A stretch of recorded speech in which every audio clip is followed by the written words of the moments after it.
nataka nimwambie huyo bwana, pengine kama utafanya maandamano utafanya kwako. Na kama kuna mahali utachoma kwako. Hakuna mahali utachoma tena Kenya hii. Kwenda uchome kwako, kwenda ufanye ile unataka kufanya kwako. Lakini hapana kwa Wakenya wengine. Ati wanataka kutulazimisha ati tuwagawie serikali. Mimi nataka niwaulize jameni, mnataka tena serikali ile ya handshake ya kusumbuana na ukora na ujinga? We hear they have planned on the anniversary of the 1982 coup to use the demonstrations that they are now telling us they will stage for 3 days in a week to prepare for the mother of all coups. Mimi nitakaa ngumu. Hawa nitawakalia ngumu. Kaa ngumu kabisa, kwa sababu nchi hii haiwezi endeshwa kwa maandamano. Wewe kaa ngumu, usitishwe na mtu yoyote.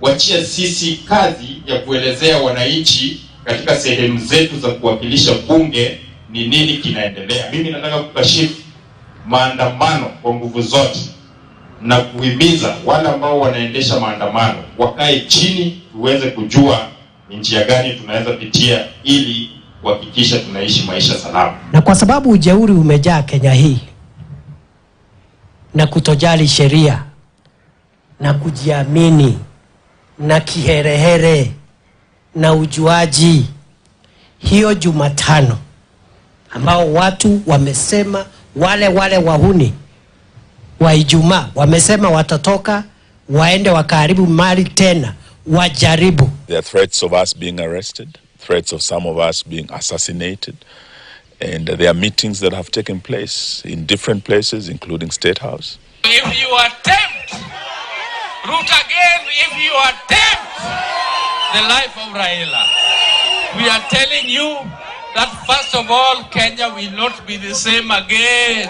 I want to ask Ruto, ukisema ya kwamba utasafirisha Raila na Uhuru, unamaanisha nini? Unamaanisha nini? Na ukiona kama wanasema tumefanya maovu, tumekiuka sheria, tuko tayari kushikwa na kupelekwa mahakamani. Hakuna mtu Kenya hii ambaye iko juu ya sheria.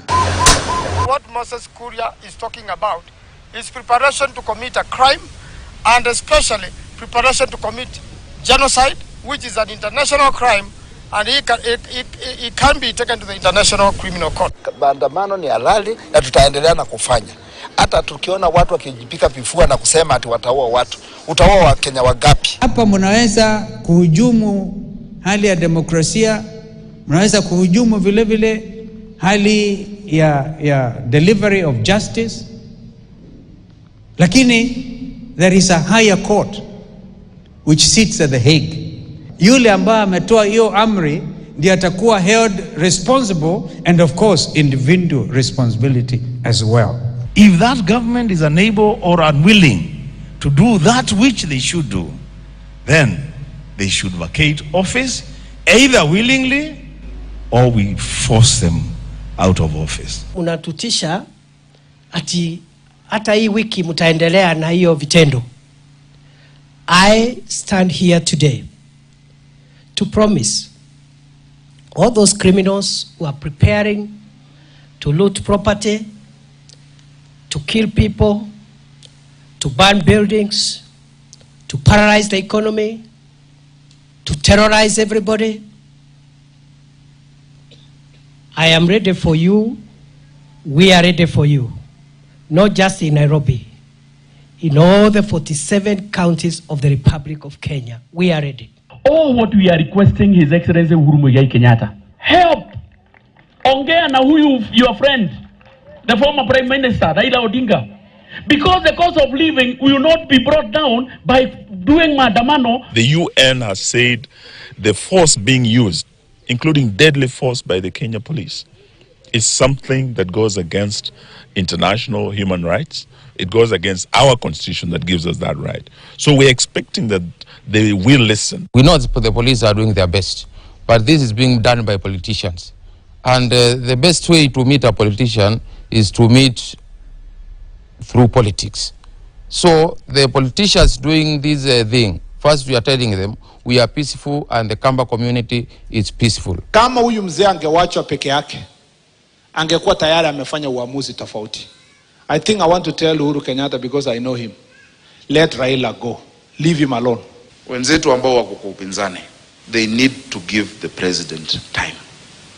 And they need to support his agenda. Wachaneni na Uhuru Kenyatta, yeye ni retired president, wacha kule mali yake huko nje, nyinyi ndio mko kwa serikali, tengenezeni uchumi iwe bora.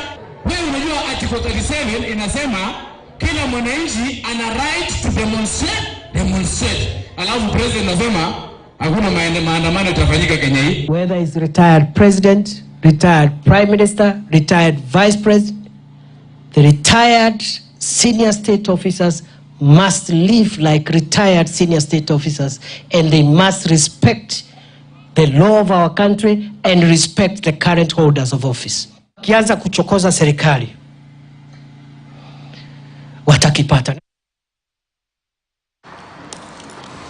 Ukianza kuchokoza serikali, watakipata.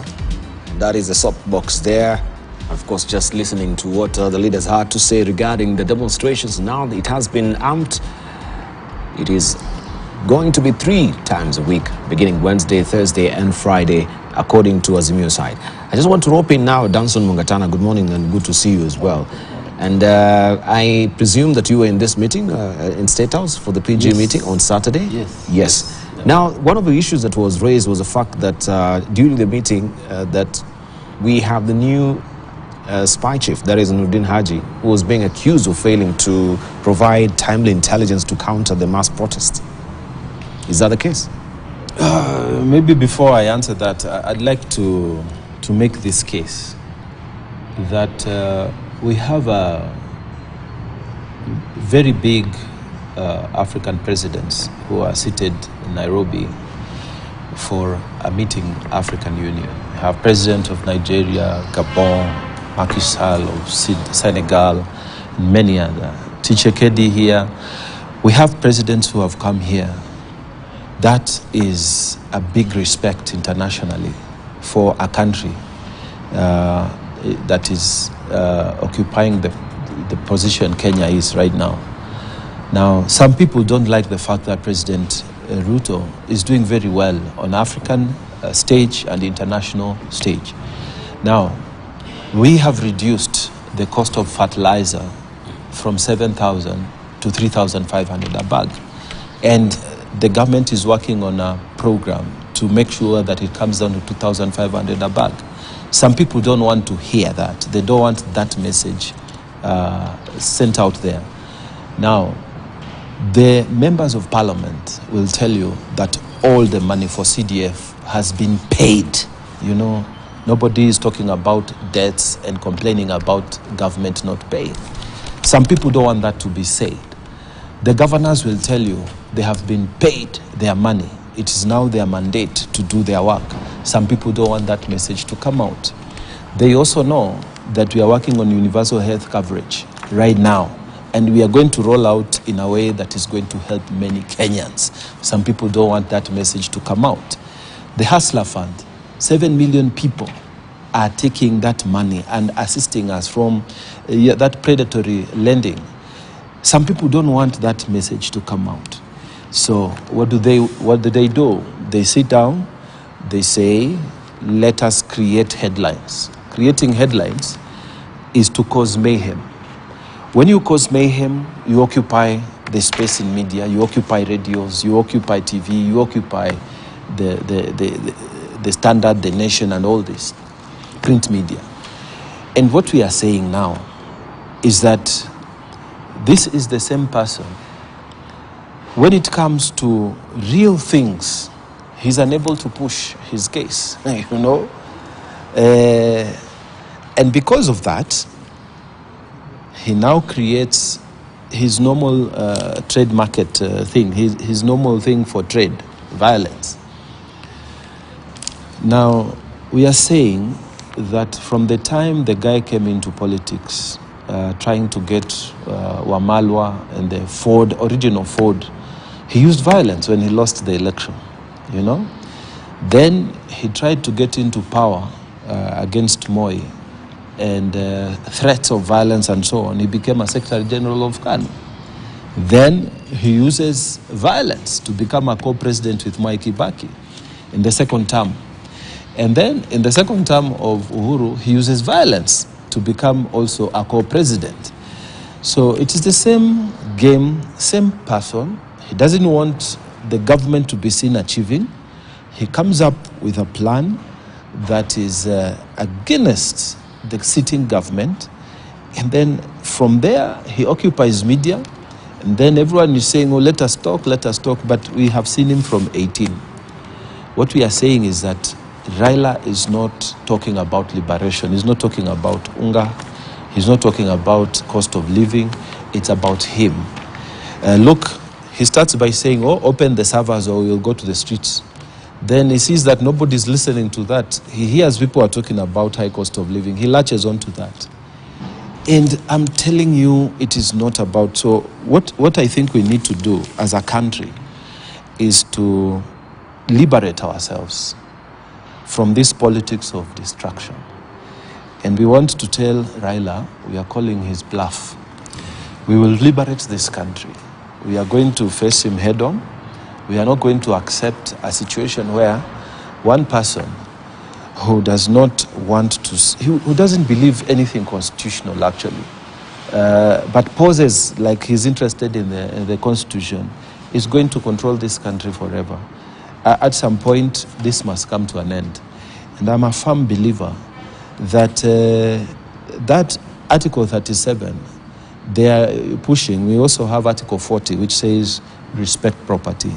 We have several articles that are also saying that allow people to have freedom of association, freedom of movement. So express yourself if you want, but respect property. Allow people to move to their businesses, back to their homes. If you want to demonstrate, do whatever you want to do, but don't burn our properties. And I want to say this again to Kenyans: do not allow your property to be burnt. Do not allow yourselves to live under fear of this person. I've already seen churches are buying into this fear.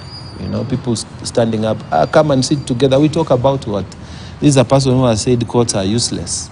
Because the courts, when they ruled against him, they said it is hot here, their courts are useless. This is a person who said that Parliament is compromised. Why? Because they passed the bill, finance bill, against his wishes. This is a person who says the president, he doesn't recognize him. Now, all these are the three most important constitutional organs: the executive, the institution of parliament, the institution of judiciary. He has no time for them. So long as everything is not on his side, anything or not on his side, those people are not important. What they are saying is not important. So what we are saying, Kenyans, that now we are questioning the very person, and we must now start a revolution to change this capture. It's called the capture of the country by a violent enemy. You know, we must come and defend our country. We cannot be living under the same capture. We must tell Raila, violence is not a card we are going to trade with anymore. He's not going to threaten us anymore. He has no monopoly of violence in this country. We are telling him that what he's saying and doing is not acceptable. If he really is serious, let him engage. But he doesn't know. And look, they start discussions of bipartisan. Yes. Then he recalls his team, you know. And you know, it's the same person who went to court the other time, got orders, you know, to nullify an election of a president. Then he doesn't participate. No, it's the same person. We're saying this country time has come. Let us ask ourselves serious questions. Does it make sense to continue the way we are doing? No, does it make sense? It doesn't. You know, if every MP had the guy losing, demonstrating against him, saying what, not just attacking verbally, but going to the streets and challenging him. If every senator had the same, if every governor had the same, if every MCA was behaving, number two was behaving the way Raila is behaving, we will not have a country. Raila simply doesn't believe that he can lose any election. And those who are claiming the guy is a Democrat, I'm sorry, but they The behavior of a Democrat is not, being shown the way it is doing. So, for us, we are saying, let us liberate this country from the shackles of trading with violence as a card on the table of democratic principles. And we can accept this, and let the message go to him that we are not going to accept this. We are going to resist, and we are many of us who are saying our country cannot be run in this manner. That is a simple message we are saying. All right. So we had Farah saying that this protest, they seem to be politically instigated, and Raila, he's the poster child, the poster picture of this particular demonstrations. If we were to put away Raila from these demonstrations, will the demonstrations hold? Of course. Because previously we've seen they were demonstrating before even Raila was on the streets. We had the civil societies coming and they were being rounded up by police. Let me make my demonstration. Case. Let me make my because case. of the cost of living. First of all, it's not about the cost of living. This same person is on TV saying mnabweka wanasema unga imepanda juu. The same person. So it's not about the cost of living. It's not about unga. But let me make this case. What is it about? It's about incitement. Someone is bitter. He lost the election. That's the thing. I think you are not listening to me when I say he's a person. He lost to Amalwa Kijana in Ford elections for the chairmanship. He caused violence. He's a person who loses elections and doesn't accept. He's not a Democrat. This is all about this. That's why you start by saying, open the servers or we go to the streets, when this one is not holding high cost of living. So my argument is this. The person who called for the demonstrations, the person who is putting this country in unjustified tension, he bears the greatest responsibility. That is why you cannot say, oh, it is the NGOs or it is the people. The people were moving on with their lives. People are adjusting to situations because we know we can't borrow more. We cannot do the way things Uhuru was running this country. We have to change. So changing gear, we have to change and move in that direction. But then the way this thing is going, it is instigated by one person, and we are not going to accept this country to go that direction. Thank you. I want to just to show you, this is the Sunday Standard on 17th of November, 1991. And we can see there, if Farah Malim can remember, Ford Kamukunji, because you've mentioned Ford. Rally aboards, we had Mwite, Shikuku, and others picked there on the way for that particular rally. And you can see them aboard a pickup there. And it says the supporters and Ford member, Mr. Gashoka, also Mr. Shikuku and Lawyer Orengo are displaying two fingers multi-party salute on board a pickup as they sped along Jogoo Road, Nairobi yesterday. In the background, following closely also our foreign correspondents. Farah, if you look at this, I think also this in 1991 was the quest for multi-party democracy. Yes. Yeah. And where was Raila in that? If I may ask you. You tell me. Because he wasn't there. He wasn't there. No. You see, where was he? There's a tendency in this country to fail to record history in the manner it was there, in the perspective it was there. The people who were there were Shikuku, the late Mwite, Gachoka, Matiba and Rubia also had the Sabasaba, which is the other one. But within the Ford people, the people who were there, Professor Umamuga, Ochengo Neko, people who were there, part of that, what do you call process? Linus Polo, what do you call Polo? There were a whole mass of intellectuals, brilliant scholars who were out there fighting for change in this country. They were all destroyed by Raila by 1997, let me tell you, through that populist movement when he broke away from Ford Kenya to form NDP, ran for the presidency at that time. When was Raila put in detention because of the freedom of his own conscience, because he was talking and perpetuating and talking about human rights and what do you call democracy? He went in there because he was implicated in 1982 on the 82 military coup. There is no time. If anything, the Democrats who are there, when I look back, I feel a lot of personal bitterness. I was there myself when there was an altercation between him and the late Jaramogi Oginga Odinga. Jaramogi was the doyen of reform politics in this country, even at that age. Raila was quest for power regardless of the manner that he's going to use. And we're with him. We were with him that time because we felt that there was need for us to confront the government of the day because the government of the day was not budging.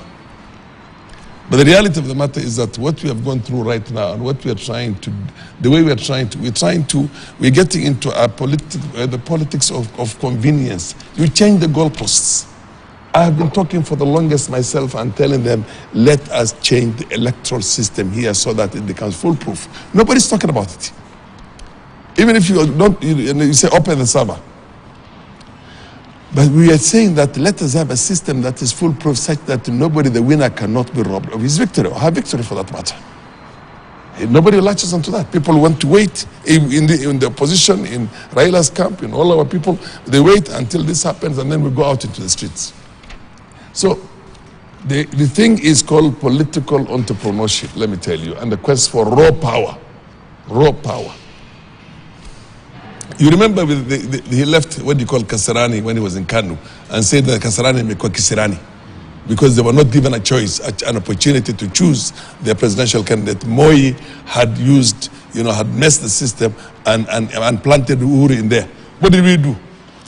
He comes to Uhuru Park, si mnaona Kibaki, si mnajua Kibaki, si anatosha, and that was the end of it. All of us who were in the process that time, in the coalition, the Rainbow Coalition, we were shocked. Because we thought we were going to have an electoral college. We thought we were going to come together, all of us, and determine who's going to become our presidential candidate. That never happened. Because there was a power conspiracy that was crafted between him and those people who are around Kibaki, and the idea was that Kibaki would be very close to his bottle, he'll be playing his golf, he becomes the chief minister, he runs for the 5 years, and after that he takes over himself. So it's always been about power. This is what we need. We need to revisit the history of this country and bring out the facts as they are and leave populism out of it. So personally, for somebody like me, by the way, when we went in there and we were going to work on the National Accord, I opposed that National Accord. I was the only one. And Ruto is going to bear me out as being a witness in that.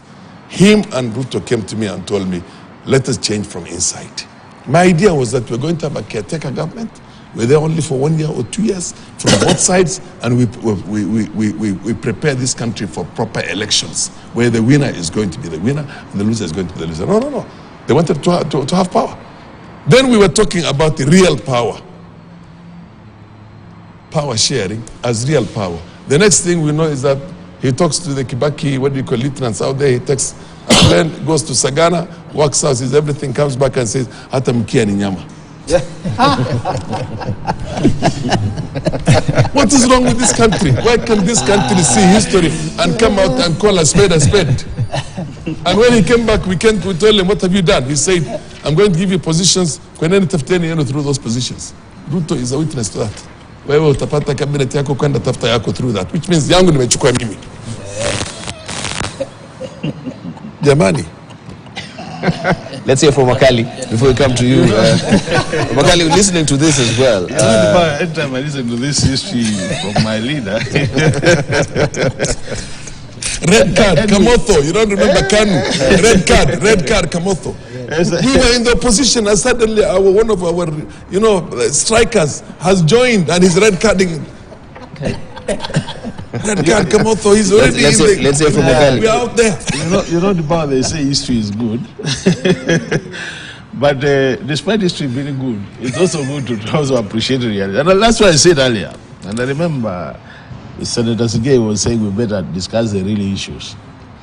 You know, when you listen to Senator Mungatana and you listen to my leader, Honorable Farah, the unfortunate bit is we see the shadow of Raila everywhere. Everywhere. You know, the way they bring out this issue is like this country has no issues to discuss except Raila. And to me, I think that is the wrong approach to it. Because the truth of the matter is, Raila has been in this country for long. People know Raila, what he stands for, what he does.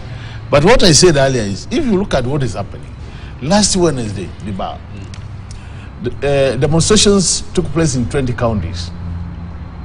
Raila did not even leave his office that day. And all over the place, people were out in the streets saying things are not going on well. And I wonder where Raila was. And that's why I see it's unfortunate that we seem to see to bring in the shadow of Raila in everything we do. How I wish we just said what are the isolated issues from this shadow of Raila. You can't tell me that when we were in water that day, Raila was in water. You can't tell me Raila was in Kitengela. You can't tell me Raila was in Nyeri. He might have these issues because I can see that Farah has a very interesting history, which person I don't think I have that kind of deep history. But all said and done, I think it's important to get the real things. For example, when you say about the bipartisan talks were withdrawn by Raila, you remember the last show, the co-chair, Honorable Tiendo Molo, actually did send us a SMS saying they done their bit, they even signed their bit. It is the Kenya Kwanza team which did not sign for their bit to reconvene the talks. And he said he did send a letter, by the way, to my WhatsApp showing them having signed their side. So what is there? Let's not just sort of play to the public generally that we want to tell Kenyans is opposition is wrong. There are real issues in this country, and what Kenyans are talking about is the issue of cost of living. That and you know about like what Farah was saying, that the opposition should just sit, let the Kenya Kwanza government. Where I come from, we say unajikaranga na mafuta yako. Nguruwe unajikaranga na mafuta yake. You see, it's like we just sit. And since wanajikaranga na mafuta yao tuangalie tu 5 years, they take this country where they want to take it, and then at the end of the day, this country is for all of us. That's what we were saying. Where they're doing wrong, we would rather say it earlier than you start amending. The word was my friend was saying that we are amending. We would rather do things, be proactive, other than being reactive. Because we are saying, when you look at the way now this country is moving. And unfortunately, the issues which are more now of economic issues than just the social and political issues. And some of us who are actually in that line, I can tell you for sure, the way things happen in Dubai, even the intended tax collection, which they think they will collect more, they will collect less this year because of what is happening in the economy. If we don't get things right, and that's why we are getting concerned. Being politicians is a different matter, but we have also our professionals in this country, and I think it's good we respect some of these things. The way when these lawyers talk, the way I keep quiet, it's also good to listen to some of us who are also professionals are online. I'm an economist by training, and I can tell you, if we don't fix this economy, we might have nothing to talk about in another 2 or 3 years. And that's why we are saying, why can't we start just helping? Because we are Kenyans. We can't just be what I would call an opposition which doesn't care. We care. That's why we are saying at times we sit here and say, gentlemen, can we look at this matter from a perspective of an objective perspective rather than just politics? But also said and done, it looks like Raila is the main problem in this country. I don't know whether we want to take him to another country so that we continue in this country, but he's one of our leaders in this country. And it's just not a leader, by the way. It's a leader of great repute in this country. It's a leader you can't ignore.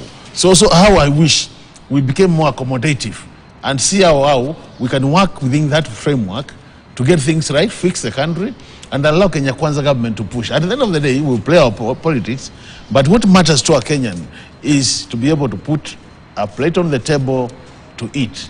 Is able to be able to say, I can pay fees for my children. It's a situation where you can say, I can pay, when I'm sick, I can go to hospital and be treated. And that's what is worrying Kenyans. Kenyans out there don't care who is the leader. What they care about is, am I able to take my children to school? Am I able to take my children to hospital when they are sick? Am I able to transport my goods to market because the roads are done? If you get that right, the economy will do so well that we will never care who is in State House, because people will be self-contained, they can do their things, and we move on. Okay.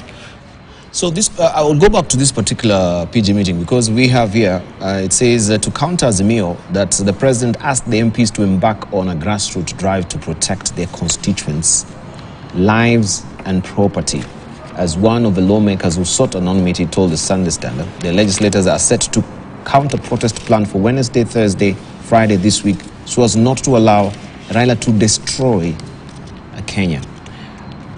Maybe clarity will be preeminent when we are discussing this, because when we are telling legislators to go to their constituents to protect lives and property, someone will decipher that particular message very differently. Already we've just shown you what Moses Kuria is purporting to do, or what he had actually posted on his social media, that patakufa mtu. If someone really made that pronouncement, patakufa mtu, and no, sorry, did I? Did he say who that person is? Who said what? Did Moses Kuria say the person who is going to die? Or? Well, if you say patakufa mtu, what does that really? How do you decipher that?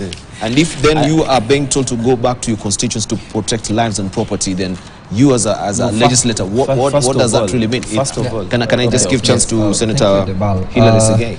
Let me even tell you that these demos, these riots, do not qualify to ask me to go back to Bomet. There's nothing of the sort going on in Bomet County. No demonstration. Zero.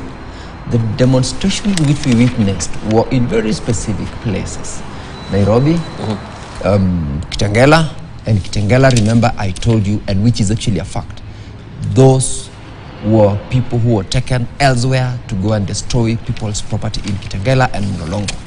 Not a resident of that particular area did participate.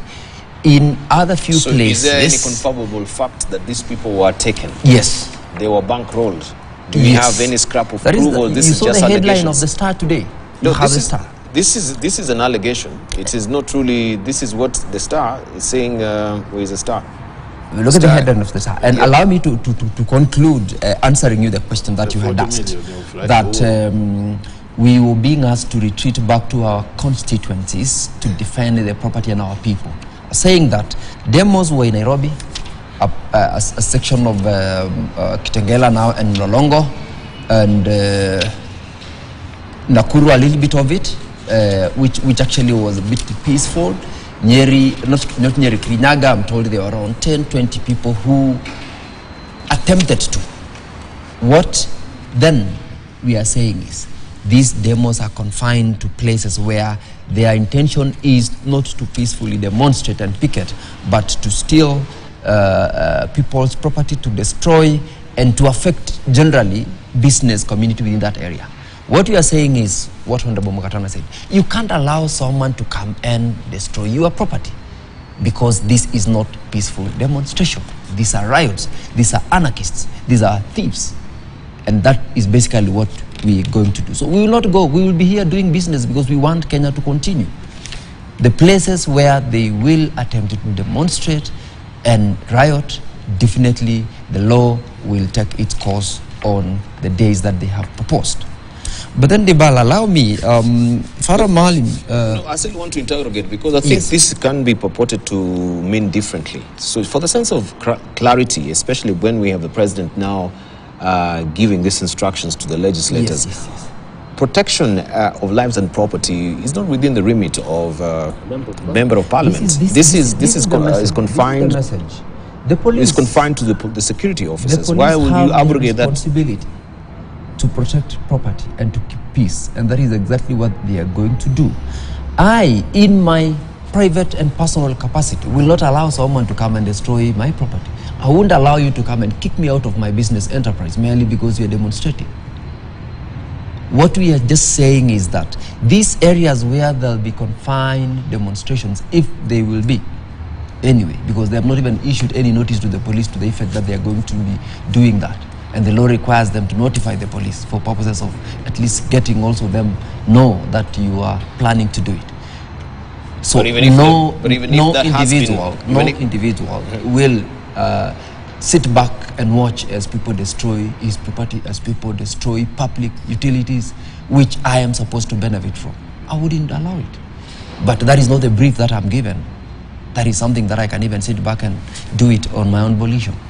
There is no way the president can go and tell you, now you go back and protect this. No. So what we are saying is, if indeed these people are keen on doing demonstrations and destroying people's property, we are also Kenyans whom we have a right to protect ourselves and our property. That is exactly what you're going to do. There is nothing perceptibly different when you actually give notice to the police Because we've seen a case in point like in Laikipia, where we had the former governor, Nderitu Muriithi, who had given notice to police, but they went full steam ahead to arrest him. Bundled him in a pickup in a very inhumane manner. So it seems that even if you give notice, the security officers, it does not make any lick of sense to them. That's not the case. No way. But how do you then explain if you've given notice, then you're bundled and arrested, and you've given notice of this particular demonstrations? The moment you begin throwing stones against police, the moment you begin attacking people's business premises, it is no longer peaceful demonstration. It is no longer, it's beyond that. They have gone beyond the remit, and that is the point now the police can come in to protect the people's property and the people who actually, in most cases, are victims. I never saw the governor hurling or the ex-governor hurling stones anywhere. I didn't know that clip, but I can tell you, Could we hear from when we come to you? Yeah, just briefly. But I haven't finished what I wanted to say. Please, yes.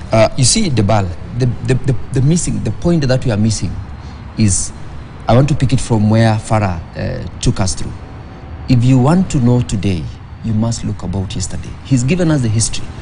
We are missing the fact that for us to attain that democratic space that we desire, there are certain characteristics of history, of participants, of people who are there.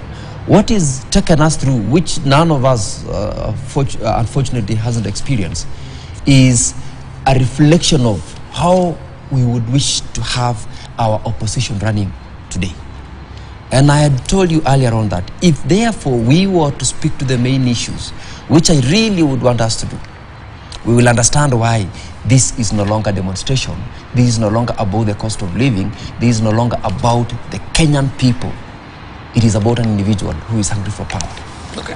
When somebody tells you hata mkia ni nyama, enda jitafutia yako pale, he is telling you that I'm not keen and interested in anything about the public, about the Kenyans, but about myself.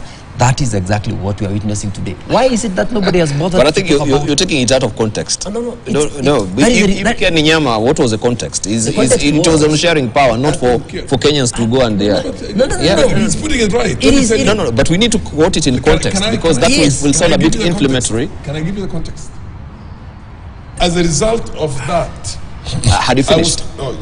Have you finished? Yes. Or you can yield your time to. Okay. Let me yield my time to Farah because I want to prosecute something and I want you to allow us to do it. Please, otherwise we will just be going round and round, a helpless conversation about an individual who is not interested in anything other than what comes to his table, to himself, not even to the closest of his body.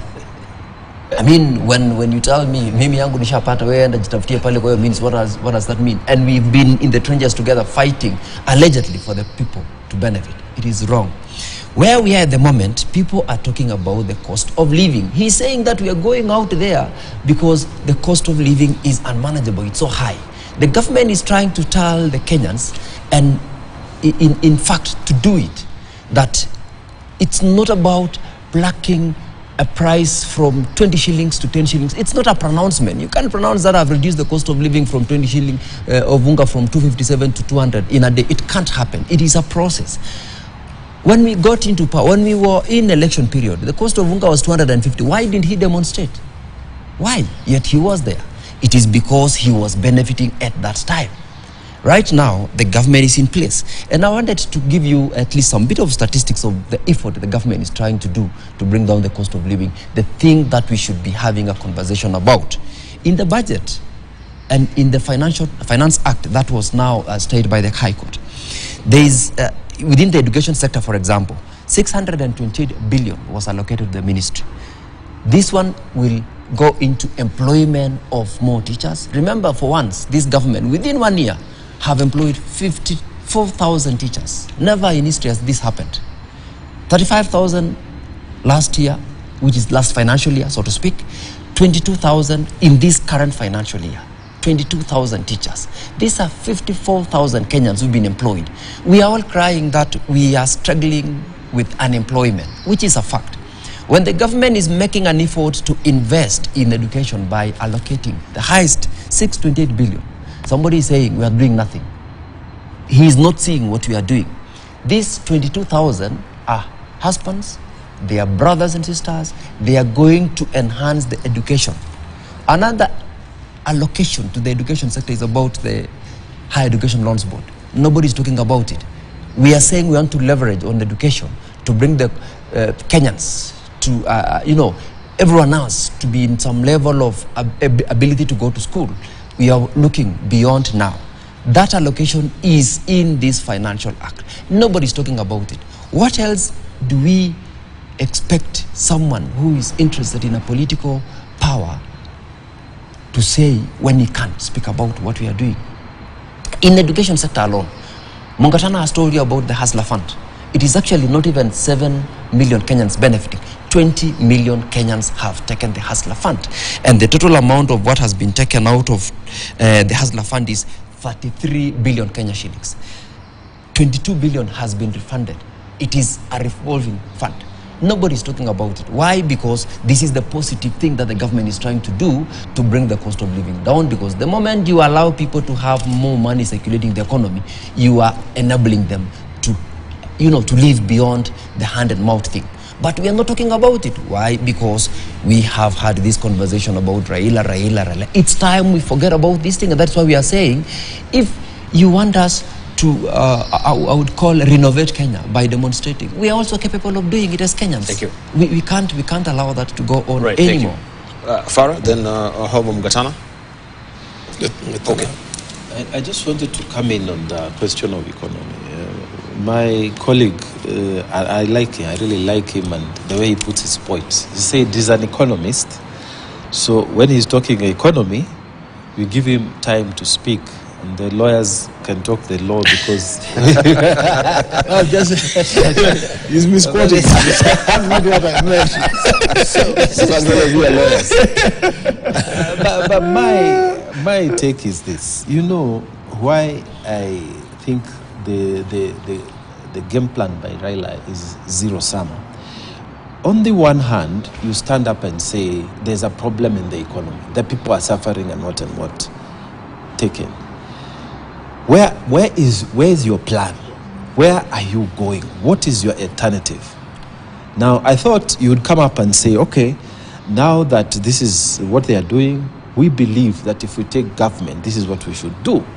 So any person listening to his television or his TV or his radio would say, yeah, there's a good plan there.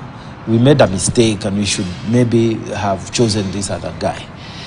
But then you say there's a high cost of living and somebody has gone out to sell his burgers, his tomatoes, his fish, his what. Then you say the alternative is demonstration.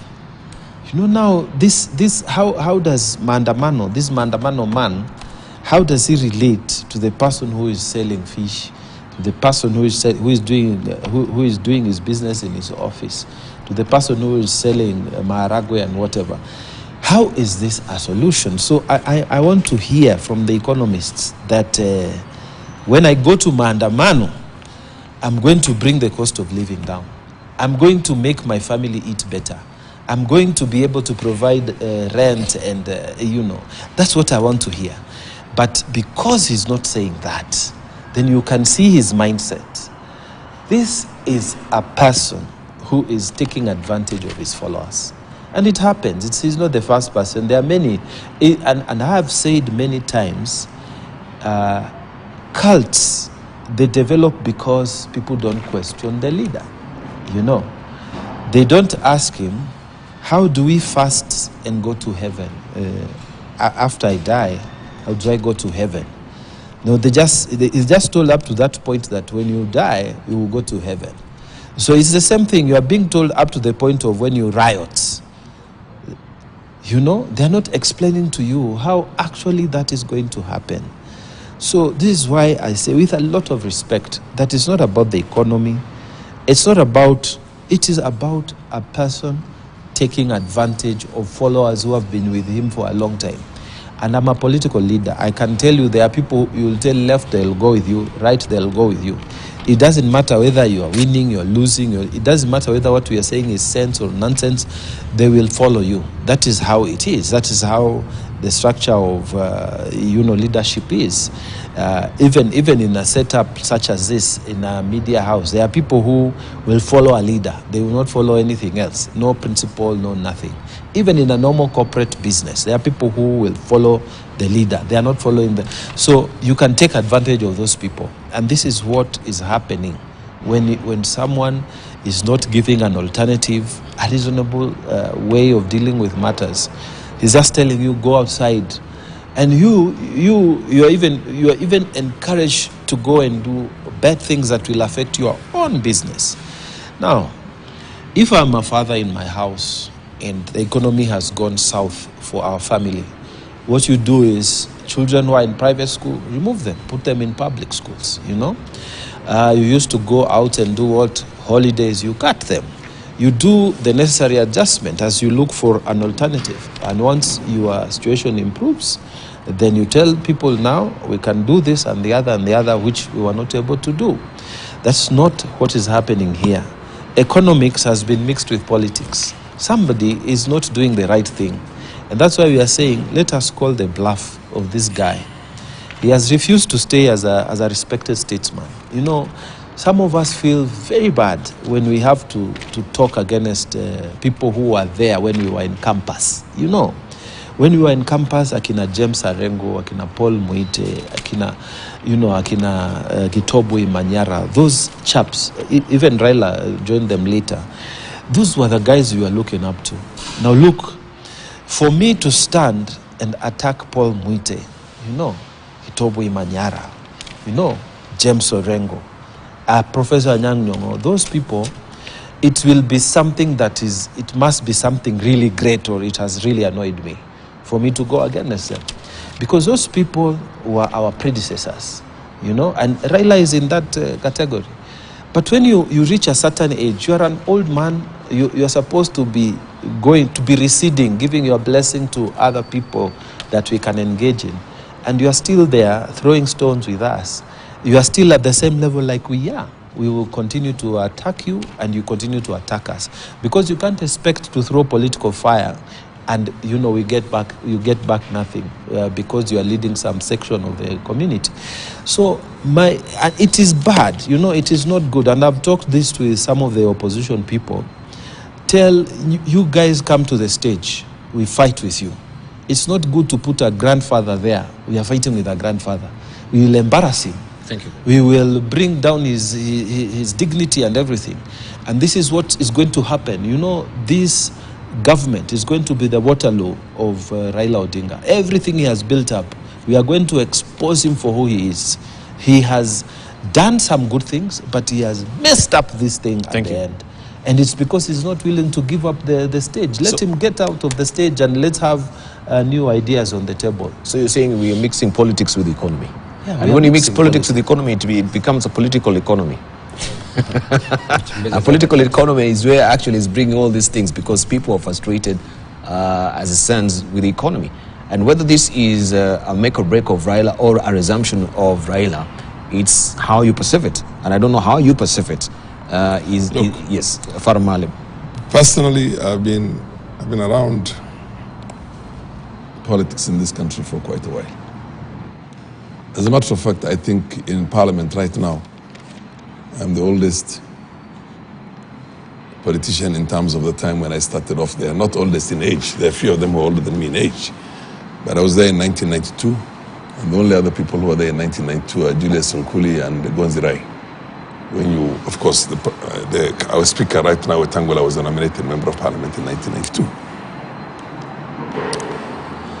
This country has been taken advantage of and exploited by the political elite for the longest.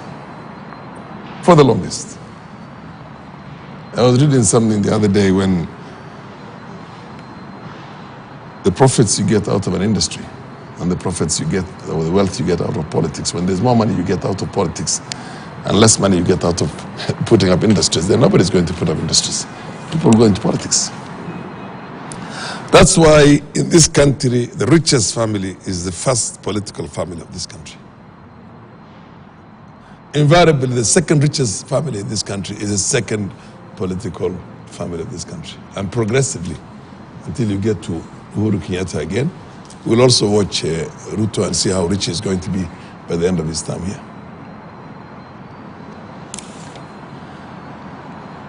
The problem is economics. We have only one sector of this country. This is an agricultural country. We don't have natural resources. We don't have oil or gas or gold that we're extracting. They're there, but we haven't started exploiting them.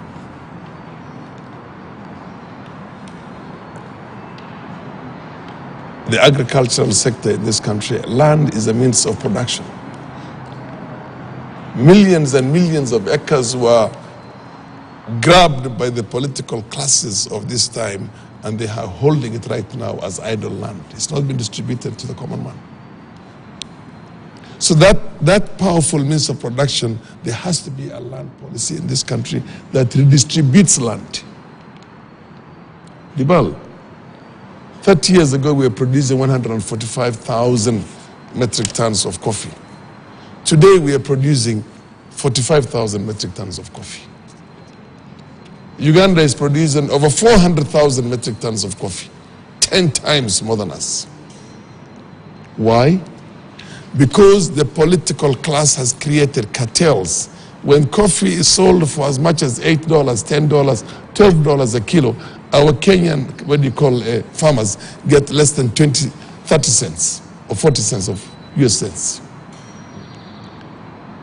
Because the political class, right from the top, has become part of that cartel and is out there to make money and wealth at the cost of the common farmer out there.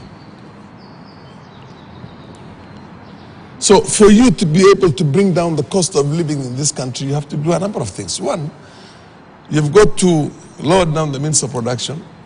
You have got to enhance production itself, the cost of production.